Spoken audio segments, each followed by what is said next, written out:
eu queria aproveitar então já esse momento para aí falar um pouco da Hashdex, da visão de vocês, de como se expor a este mercado, porque quando a gente olha, tem o site, eu acho que ainda hoje é o mais utilizado para quem gosta desse mercado, que é o coinmarketcap.com. Deixa eu até compartilhar aqui na tela, deixa eu botar aqui o share screen, guia aqui do Brave, ó, tô usando o Brave, não tô usando o Chrome, depois o pessoal...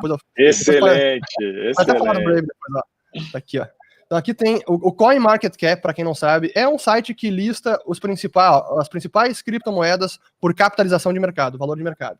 Então, da mesma forma que uma ação, você pode pegar o total da ação emitida vezes o seu preço, você tem o valor de mercado da empresa, com uma criptomoeda você pode pegar o total daquela cripto que tem em circulação, multiplicar pelo preço e você tem o valor de mercado. Então, o valor de mercado do Bitcoin hoje é 173 bilhões, quase 174. Mas dado todo esse cenário, se a gente bota para baixo aqui, ó, tem centenas, se eu botar aqui e expandir, pode ter milhares. Então, como se expor a esse mercado e como que a Hashdex encara esse desafio, né?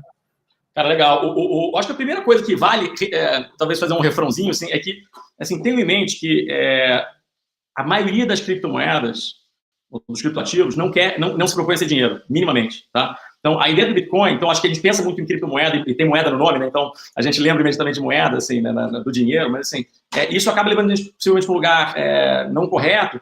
E aí, obviamente, remete a gente para o Bitcoin, que tentou ser o dinheiro novo, ou se propôs a ser um dinheiro novo, né? E a gente tem disso, provavelmente, para o mercado como um todo. E isso não é verdade. Então, um exemplo que eu gosto de dar, antes de começar a responder a sua pergunta, é literalmente o Ethereum. Acho que muita gente já ouviu falar do Ethereum, que ele é o número 2, né?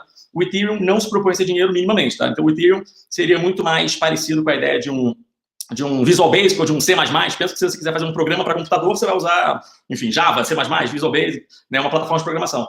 Se você quiser fazer um programa para um blockchain, você vai usar o Ethereum, ou talvez uma outra rede que esteja fazendo isso, um EOS, um MIO, quer dizer, alguma outra dessas. Mas pense que, assim, de todas as criptomoedas que existem, né, assim, a grande maioria não se propõe a ser dinheiro, né? Aquela moeda é literalmente uma forma comum de você navegar dentro dessa rede, né? Seja de um lado você tem o pessoal da demanda, seja o pessoal que tem da oferta, né? E a tecnologia ela fica no meio. O que determina o preço dela é se você tem justamente muito uso, muita demanda, né? E aí, como ela tem uma regra, muitas vezes baseada em escassez, o preço dela sobe. Mas assim, a gente pode falar disso só, que é o Crypto Economics, que isso só já é uma palestra inteira. Mas eu gosto de fazer esse disclaimer, vamos chamar assim, para todo mundo entender. Então, pensa que, eu acho que hoje, da forma que existe, se a gente não quiser entrar setorialmente em cada uma, o que elas estão fazendo, eu acho legal muitas vezes dividir em dois, né? Então, pensa que você tem as moedas, exatamente como o Bitcoin, que estão com uma tese muito estabelecida, como eu disse assim, justamente, que na parte de reserva de valor, de meio de troca, né? Então você tem essa moeda Bitcoin, obviamente é a maior dela, mais antiga, que começou a história toda, mais estabelecida, mas você tem outras que com propostas de valor diferentes,